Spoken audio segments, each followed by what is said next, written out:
எதுக்கு அப்படின்னா நான் வந்து ஃபர்ஸ்ட் ஃப்ளைட் நான் போயிட்டு வந்திருக்கேன். So it's from Trichy to Bangalore வந்து திருப்பி ட்ரிச்சி. ஸோ இப்போ நான் போயிட்டு இப்போ தான் நான் லேண்ட் ஆனேன் ட்ரிச்சியில், என் வீட்டுக்கு வந்துட்டேன். ஸோ இந்த எக்ஸ்பீரியன்ஸ் உங்கள்கிட்ட ஷேர் பண்ணிக்கலாம் அப்படின்னு இந்த வீடியோ நான் ரெக்கார்ட் பண்ணுறேன். ஸோ ஃப்ளைட் நான் போனது பார்த்த கிளிப்பிங்ஸ் அதெல்லாம் நான் ஆட் பண்ணுறேன். நான் போனது வந்து மார்னிங்கில் போனேன், வந்தது நைட்டில் வந்தேன். ஸோ நான் அதெல்லாம் நான் ஆட் பண்ணுறேன். அது இல்லாமல் சில பேசிக் திங்ஸ் நான் சொல்கிறேன். ஃபர்ஸ்ட் ஃப்ளைட் அப்படின்னு எனக்கே கொஞ்சம் நானே சில பேர்கிட்ட கேட்டு தான் தெரிஞ்சுக்கிட்டேன் என்னென்னலாம் பண்ணணும் என்ன அப்படிங்கிற சில ப்ரொசீஜர்ஸ்லாம். ஸோ நான் ஷேர் பண்ணுறேன், யாருக்காவது இந்த வீடியோ ஹெல்ப் ஆகும்னு நம்பி. ஸோ ஓகே, ஃபர்ஸ்ட் நான் என்ன பண்ணேன் அப்படின்னா, எனக்கு வந்து ஃப்ளைட் டிக்கெட் வந்ததுக்கு அப்புறமேட்டு 24 ஹவர்ஸ்க்கு முன்னாடி வெப் செக் இன் பண்ணணும். ஸோ எனக்கு வந்து இண்டிகோ அப்படிங்கிற ஃப்ளைட்டில் வந்து டிக்கெட் புக் ஆகியிருந்தது. ஸோ நான் வந்து என்ன பண்ணேன் அப்படின்னா, இண்டிகோ வெப் செக்இன் அப்படின்னு வந்து ப்ரௌஸ் பண்ணி அதுக்குள்ளே போய் என்னோட டீட்டெயில்ஸ் ஆட் பண்ணேன். ஃப்ளைட் டிக்கெட்டில் புக்கிங் ரெஃபரன்ஸ் நம்பர் அப்படி இல்லைன்னா பிஎன்ஆர் நம்பர்னு ஒரு நம்பர் இருக்கும். அந்த நம்பரை நம்ம அதில் போட்டுட்டு லாஸ்ட் நேம் கொடுத்துருந்தீங்கன்னா லாஸ்ட் நேம் அப்படி இல்லைன்னா உங்களோட ஜிமெயில் ஐடி போட்டு நீங்கள் உள்ளே போய்க்கலாம். உங்களுக்கு வந்து சீட்ஸ் மாடிஃபை பண்ணணும் அப்படின்னா அப்போ மாடிஃபை பண்ணிக்கலாம். என்ன ஆப்ஷன் அவைலபிளாக இருக்கும் அந்த ஆப்ஷன்ஸ்லேருந்து உங்களுக்கு சப்போஸ் உங்களுக்கு உங்கள் சீட் எங்கே புக் ஆகிருக்குன்னு காட்டும், ஆட்டோமேட்டடாக புக் ஆகியிருந்தா. இல்லைனா நீங்கள் வந்து புக் பண்ணுற ஏஜென்சிஸ் கிட்டேயே உங்களுக்கு விண்டோ சீட் வேணும்னா விண்டோ சீட் புக் பண்ணிக்கலாம். அப்படி உங்களுக்கு விண்டோ சீட் புக் ஆகலை அப்படின்னா மாடிஃபை சீட்ஸ் கொடுத்து நீங்கள் மாடிஃபை பண்ணிக்கலாம். எது அவைலபிளாக இருக்கோ நீங்கள் அதை மாற்றிக்கலாம். அதுக்கு எதுவும் சார்ஜஸ் கிடையாதுன்னு நினைக்கிறேன். நான் மாற்றலை, எனக்கு விண்டோ தான் புக்காக இருந்துச்சு. நான் மாற்றினவங்க கேட்ட வரைக்கும் சார்ஜஸ் எதுவும் கிடையாது. ஸோ மாடிஃபை சீட்ஸ் கொடுத்துட்டு செக்இன் அப்படின்னு ஒரு ஆப்ஷன் வரும், அதை கிளிக் பண்ணிக்கலாம். வெப் செக்இன் பண்ணிட்டீங்கன்னா அப்போவே உங்களுக்கு போர்டிங் பாஸ் வந்துடும். ஸோ போர்டிங் பாஸை வந்து நீங்கள் பிடிஎஃபாக டவுன்லோட் பண்ணி உங்கள் ஃபோனில் வச்சுக்கோங்க. அது ரொம்ப இம்பார்ட்டன்ட்.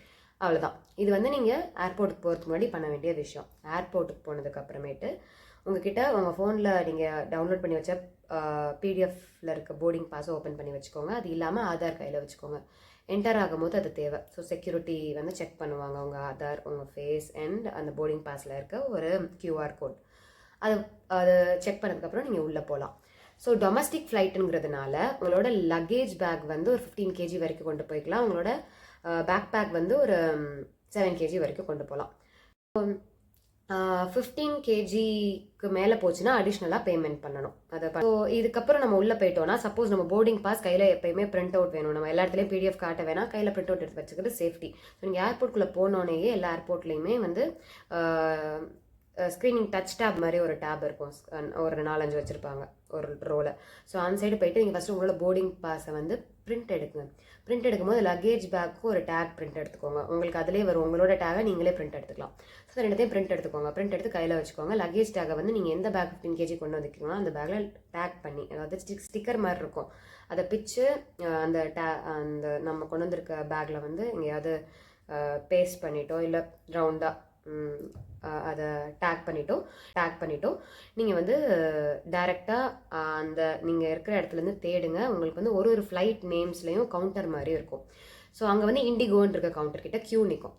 பண்ணதுக்கு அப்புறமேட்டு அங்கே வந்து உங்களோட செக்இன் பேக், அதாவது உங்களோட லக்கேஜ் பேக்கை வாங்குவாங்க. ஸோ வாங்கி அது வந்து எவ்வளோ கேஜிஸ் இருக்குதுன்னு செக் பண்ணிவிட்டு அந்த டேகை செக் பண்ணிவிட்டு நம்மளோட போர்டிங் பாஸையும் காமிச்சு அதையும் அந்த QR கோடையும் ஸ்கேன் பண்ணிவிட்டு அமுச்சு விட்ருவாங்க. இதுக்கப்புறம் நீங்கள் போக வேண்டிய இடம் வந்து உங்களோட பேக்கை செக் பண்ணுவாங்க, உங்களை கம்ப்ளீட்டாக செக் பண்ணுவாங்க. ஸோ அந்த இடத்துக்கு போகணும். அந்த இடத்துல உங்கள் பேக்கில் சப்போஸ் வந்து லேப்டாப், சார்ஜர், கேமரா, ஹெட்செட், என்ன எலக்ட்ரானிக் கேஜெட்ஸ் இருந்தாலும் எல்லாத்தையும் எடுத்து தனியாக வைக்கிறோம். அது இல்லாமல் உங்கள் பேக்கை தனியாக வைக்கணும். நான் போகும்போது என்ன ஆச்சுன்னா நான் நெயில் கட்டர் கொண்டு போயிருந்தேன் ஒரு சின்ன பவுச்சில் போட்டு. ஸோ அதை வந்து அலோவ் பண்ணல, அதை வாங்கி வச்சுக்கிட்டாங்க. ஸோ வரும்போது எனக்கு எந்த ப்ராப்ளமும் இல்லை, நான் வேறு எதுவும் இல்லை. ஷார்ப்பான நைஃப், லைட்டர் இந்த மாதிரி எதுவுமே கொண்டு போகக்கூடாதுன்னு சொல்லியிருக்காங்க. ஸோ அதெல்லாம் ஸ்கேன் ஆகி வந்துடும். அதுக்கப்புறம் நீங்கள் அது கொஞ்சம் கடுப்பாக இருக்கும், அதை பேக் பண்ணி கொண்டு போனது திருப்பி அவங்க லேப்டாப் இதெல்லாம் வெளியே தனியாக எடுத்து வச்சுட்டு சொல்லுவாங்க. அப்புறம் நம்மளையும் வந்து டோட்டலாக செக் பண்ணுவாங்க. ஸோ கேர்ள்ஸ்னால் ஒரு லேடிஸ் தனியாக அப்படி போய் செக் பண்ணுவாங்க, ஜென்ட்ஸ் தனியாக செக் பண்ணுவாங்க. டோட்டலாக செக் பண்ணி முடிச்சதுக்கு அப்புறமேட்டு நமக்கு என்ன ஆகும்னா நம்ம திருப்பி பேகும் ஒரு சைடு செக் பண்ணி வந்துடும். ஸோ திருப்பி நம்ம எல்லாம் பேக் அரேஞ்ச் பண்ணிவிட்டு எடுத்துகிட்டு போயிடலாம். ஸோ நம்ம செக்இன் பேக் வந்து நம்ம திருப்பி ஃப்ளைட்லேருந்து இறங்கி லேண்ட் ஆனதுக்கு அப்புறமேட்டு ஒரு இடத்துல வரும், அப்போ நம்ம கலெக்ட் பண்ணிக்கலாம். பேக்கை நம்ம கொண்டு போயிட்டு நம்ம சீட்டிங்க்கு மேலேயே வந்து ஸ்பேஸ் இருக்கும், அங்கே வச்சுக்கலாம். இல்லை நம்ம மடியில் வச்சுக்கலாம், வெயிட்லெஸ்ஸாக இருந்தால். சொன்னதுக்கு அப்புறமேட்டு உங்களுக்கு எந்த கேட் போகணும்னு சொல்லுவாங்க. என் கேட் ஆப்வியஸாக டிக்கெட்டில் போட்டிருக்கோம் மோஸ்ட்லி, எனக்கு சரியாக ஞாபகம் இல்லை. அப்படி இல்லைன்னா அங்கே சொல்லுவாங்க. அண்ட் ஏர்போர்ட்ஸ் பொறுத்த வரைக்கும் எவ்ரிபடி இஸ் ஃப்ரெண்ட்லி. நீங்கள் யார்கிட்ட என்ன கேட்டாலும், உங்களுக்கு ஹெல்ப் கேட்டாலும் ரொம்ப ஃப்ரெண்ட்லியாக ஹெல்ப் பண்ணுறாங்க. லைக் எங்கிட்டு போகணும் அந்த மாதிரி டீட்டெயில்ஸ்லாம் நீங்கள் கேட்டுக்கலாம், கூச்சமே படாமல் கேட்டுக்கலாம். ஸோ இதுக்கப்புறம் என்ன அப்படின்னு பார்த்தோன்னா, நம்ம வந்து டைரெக்டாக என்ன கேட்டோ அந்த கேட்டுக்கு போயிட்டு அதுக்கப்புறம் அங்கேருந்து வந்து அங்கேயும் உங்கள் போர்டிங் பாஸ் செக் பண்ணிவிட்டு உங்களை அனுப்புவாங்க. ஸோ அனுப்புனதுக்கப்புறம் குட்டி குட்டி பஸ்ஸஸ் மாதிரி இருக்கும். லைக் அங்கே ஃபுல்லாக ஏர்போர்ட்குள்ளார நீங்கள் போகிறதுக்கான பஸ்ஸஸ். ஸோ அந்த பஸ்ஸஸில் எந்த கேட் 5 நிற்குதோ அந்த இடத்துல வந்து அந்த வெஹிக்கிள் வந்து போகும். நம்ம ஃப்ளைட் கிட்ட போயிடும். ஸோ ஃப்ளைட்டில் ஏறி உட்காந்துட வேண்டியதான். சீட் பெல்ட் போட்டுக்கோங்க. அண்ட் ஃப்ளைட்டில் ஏறி உட்காரதுக்கப்புறம் எதுவுமே கிடையாது. டேக் ஆஃப் ஆகும் போதும் லேண்ட் ஆகும் போதும் லைட்டாக காது அடைக்கிற மாதிரி எனக்கு ஒரு ஃபீல் இருந்தது. எத்தனை பேருக்கு வரும்னு எனக்கு தெரியல. நான் கேள்விப்பட்ட ஒருத்தவங்களுக்கும் இருந்தது. ஸோ ஹெட்செட் முடிஞ்சால் போட்டுக்கோங்க. பாட்டு கேட்டுட்டு இருந்தீங்கன்னா உங்களுக்கு காது அடைக்கிற ஃபீல் வராது. ஸோ ஒரு ஜெயிண்ட் வீலில் போனாலோ இல்லை ஏதாவது அட்வென்ச்சரஸ் ரைட் போனாலோ மேலே ஏறும் போது ஒரு ஃபீல் இருக்கும்ல, அந்த ஃபீல் தான் இருந்தது. வேறு எதுவும் பயப்படுற மாதிரிலாம் ஒன்றும் இல்லை. நான் போனப்போ காலைல க்ளவுட்ஸ்லாம் பார்க்க முடிஞ்சது. வரப்போ என்னால் பெருசாக எதுவும் பார்க்க முடியல. அண்ட் லைட்டிங் வியூ நல்லா இருந்தது. எல்லாமே மேலே ஏற ரொம்ப குட்டியாக தெரிஞ்சது. அதெல்லாம் நல்லா இருந்தது. So I enjoyed தரோலி. ஸோ இதுதான் என்னோடய ஃபர்ஸ்ட் ஃப்ளைட் எக்ஸ்பீரியன்ஸ்.